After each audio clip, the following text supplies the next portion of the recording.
सारा हफ्ता मुझे मेरी बीवी बहुत प्यार देती, लेकिन शनिवार की रात मुझे करीब भी ना आने देती और दूसरे कमरे में जाकर सो जाती। एक रात मुझसे बर्दाश्त ना हुआ और मैं उस कमरे में चला गया। वहाँ देखा तो बीवी नहीं थी। जब एक पुराने स्टोर रूम के पास से गुजरा तो चीखों की आवाज़ आ रही थी। जब मैंने कमरा खोला तो मेरे होश उड़ गए। मैं सोच भी नहीं सकता था कि मेरी बीवी मुझे इस हालत में स्टोर रूम में मिलेगी। वहाँ मेरी बीवी और उसके साथ हम 2 भाई थे और मेरी एक बूढ़ी माँ थी। मेरी मम्मी बहुत दिन से बीमार थीं, उन्हें कैंसर की बीमारी थी और उनकी लास्ट स्टेज चल रही थी और सारे घर का काम इधर-उधर हो चुका था। हम दोनों लड़के थे, इसलिए घरदारी नहीं देख सकते थे। हम दोनों भाई मम्मी का और घर का ख्याल रखते, लेकिन फिर भी औरत की कमी का एहसास होता। एक औरत जिस तरह घर संभाल सकती है, हम 2 भाई मिलकर भी इस तरह घर नहीं संभाल पाते थे। एक दिन मम्मी की एक पुरानी सहेली हमारे घर आईं तो उन्होंने मम्मी की हालत देखते हुए मेरी मम्मी को सलाह दी कि हम दोनों में से किसी एक भाई की शादी कर लें। उन्होंने माँ को अपने भाई की बेटी की तस्वीर भी दिखाई। वह बहुत ही खूबसूरत थी। मम्मी को पहली ही नज़र में वो लड़की बहुत पसंद आ गई। मम्मी की सहेली उस लड़की की बहुत तारीफ़ कर रही थी कि उनकी भतीजी वीणा घर बहुत अच्छी तरह संभालती है। वो पूरा घर आराम से संभाल लेगी।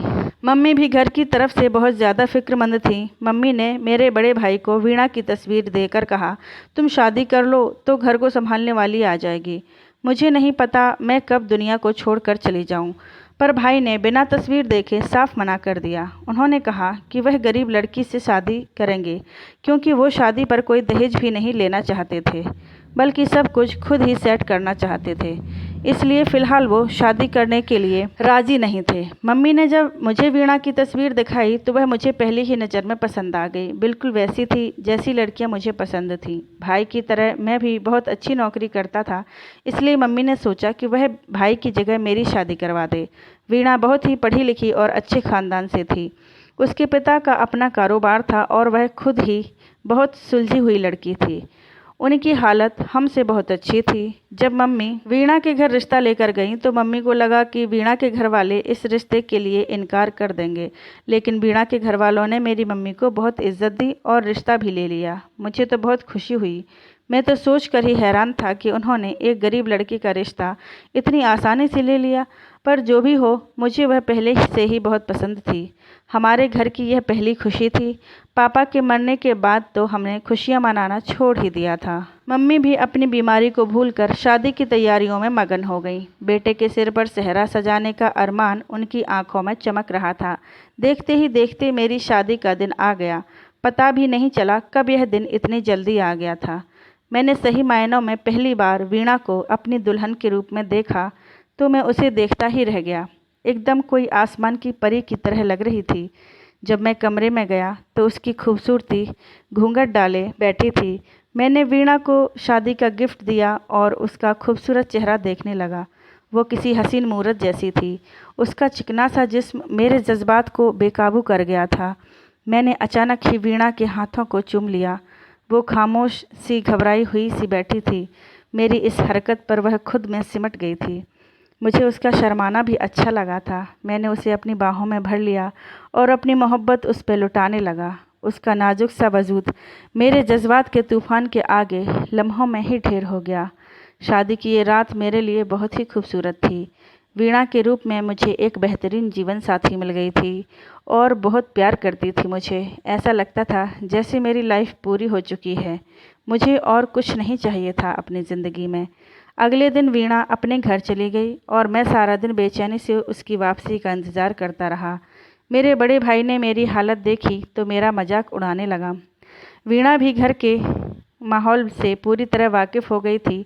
एक दिन वो कहने लगी कि मैं शनिवार की रात अलग कमरे में गुजारूंगी। मैंने ये मन्नत मांग रखी है।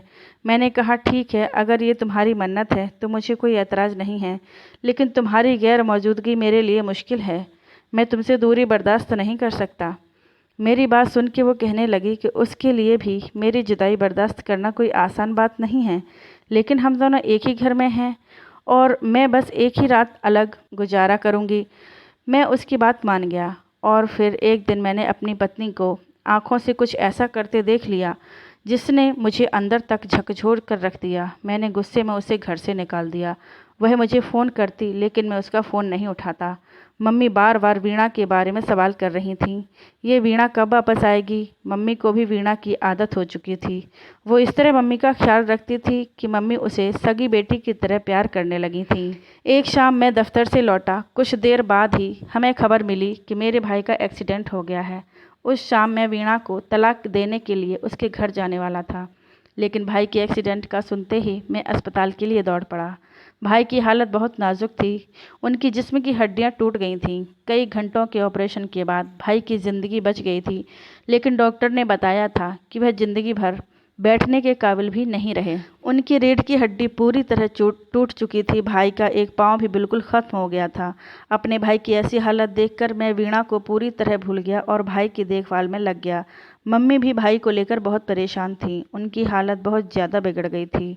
मैं अकेला उन दोनों को बहुत मुश्किल से संभाल रहा था। ना जाने किसकी गंदी नज़र हमारे घर की खुशियों को खा गई थी। जब भाई को 15 दिन बाद सही मायनों में होश आया और बात करने के लायक हुए, तो जो कुछ उन्होंने मुझसे कहा वो सुनकर मेरी जान निकल गई। भाई रोते हुए कह रहे थे कि वीणा की कोई गलती नहीं थी, उसने सब कुछ सच कहा है। वो वाकई उस लड़के से आखिरी मुलाकात करने गई थी, लेकिन भाई ने जानबूझकर कुछ ऐसे लम्हों की वीडियो बनाई थी कि जिन्हें वो उसके खिलाफ इस्तेमाल कर सकते थे। मैं तो अपने भाई की यह बात सुनकर चौंक ही गया। मैंने ऐसा कभी भी नहीं सोचा था कि मेरे भाई मेरे साथ ऐसा भी कुछ कर सकते हैं, और उनकी वजह से मैंने अपनी बीबी की भी नहीं सुनी। काश मैं अपनी बेबी पर थोड़ा विश्वास दिखाता तो आज यह दिन नहीं आता। जब हमने भाई को बोला कि आप शादी कर लीजिए, तो भाई ने शादी करने से भी साफ साफ मना कर दिया था। फिर आखिर भाई ने ऐसा क्यों किया मेरे साथ? वीणा बहुत शरीफ और सुशील लड़की थी। जब उसे इस बात का पता चला कि भाई के पास उसकी वीडियो है जिसके ज़रिए वो उसका मुझसे रिश्ता भी ख़त्म करवा सकते हैं, तो उसने भाई से मिन्नत की कि वो ऐसा ना करे। भाई अच्छे से जानते थे कि वो मेरे बगैर नहीं रह सकती, इसलिए भाई ने उस बात का पूरी तरह फ़ायदा उठाया और उसे मजबूर कर दिया कि वो हर हफ्ते एक रात भाई के साथ गुजारेगी। पहली बार तो वीणा ने इनकार कर दिया, लेकिन जब भाई ने उसे वीडियो को लेकर ब्लैकमेल किया तो वह मजबूर हो गई। भाई कहने लगे कि हर हफ्ते वो उसके साथ ज़बरदस्ती गलत रिश्ता बनाते रहे, और वीणा इसी तरह चीखती चिल्लाती रही। वो ये सब करके बहुत ज़्यादा परेशान थी। वो मुझे धोखा नहीं देना चाहती थी। उस रात भी वीणा खुद को बचाने के लिए शोर कर रही थी और इंतज़ार कर रही थी कि मैं उसे बख्श दूँ। भाई रोते हुए कह रहे थे कि उन्होंने एक बेगुनाह को बर्बाद किया है, इसलिए भगवान ने उन्हें ऐसी सज़ा दी है। मैं भाई की बात सुनकर सदमे में पड़ गया था। वो इतना कैसे गिर सकता था कि मेरी ही बीवी के साथ गलत कर सकता था। भाई कहने लगा कि जब वीणा शादी होकर घर आई तो भाई की नज़र खुद ब खुद उसके बदन से हट नहीं पा रही थी। वीणा की खूबसूरती ने उन्हें बेकाबू कर दिया था। उस वक्त वह उस समय को कोस रहे थे जब उन्होंने वीणा की तस्वीर देखे बिना शादी के लिए इनकार कर दिया था। अगर उस वक्त उन्होंने उसकी तस्वीर देख ली होती तो आज वीणा उसकी होती, लेकिन फिर भी उनके मन में वीणा को पाने की लालसा थी, चाहे वह रिश्ता नाजायज़ ही क्यों न हो, फिर चाहे वह उसके भाई की पत्नी ही क्यों न बन गई हो। इसलिए जब उन्हें मौका मिला तो वीणा का इस्तेमाल कर सकते हैं, तो उन्होंने इस मौके का पूरा फ़ायदा उठाया। वो भूल गए थे कि एक आंख ऐसी भी है जो उनके गुनाह को देख रही थी। मैं हॉस्पिटल से निकलकर वीणा के घर की तरफ जाने लगा। मुझे वीणा को अपनी ज़िंदगी में वापस लाना था और उससे माफ़ी मांगनी थी। मैंने सोच लिया था कि मैं वीणा के कदमों में उससे अपने भाई के लिए भी माफ़ी मांगूंगा। मैंने उसके साथ बहुत ही गलत किया था और इस बात का एहसास मुझे अच्छे से था, क्योंकि मेरे भाई को भगवान ने इतनी बड़ी सज़ा दी थी कि हम इंसान सोच भी नहीं सकते थे। मैं अपने भाई को माफ़ कर चुका था। मुझे यकीन था कि वीणा मुझसे इतना प्यार तो ज़रूर करती है कि वो मुझे और मेरे भाई को माफ़ कर देगी। जब मैंने जाकर वीणा से माफ़ी मांगी तो वीणा ने पहले तो मुझे गुस्सा दिखाया, फिर मुझे माफ़ कर दिया और मेरे साथ आने को भी तैयार हो गई। मैं वीणा को लेकर घर आ गया। यह देखकर मेरी मम्मी बहुत खुश हुई और भाई को भी घर लेकर आ गया था। अब भाई वीणा का सामना नहीं कर पाते थे, क्योंकि वह बहुत शर्मिंदा हो चुके थे। नज़रें तो उनकी झुकी हुई थीं। फिर उन्होंने रोते हुए हाथ जोड़कर पूरी शिद्दत के साथ वीणा से माफ़ी मांगी, तो वीणा को भी उनकी हालत पर तरस आ गया और उसने उन्हें माफ़ कर दिया।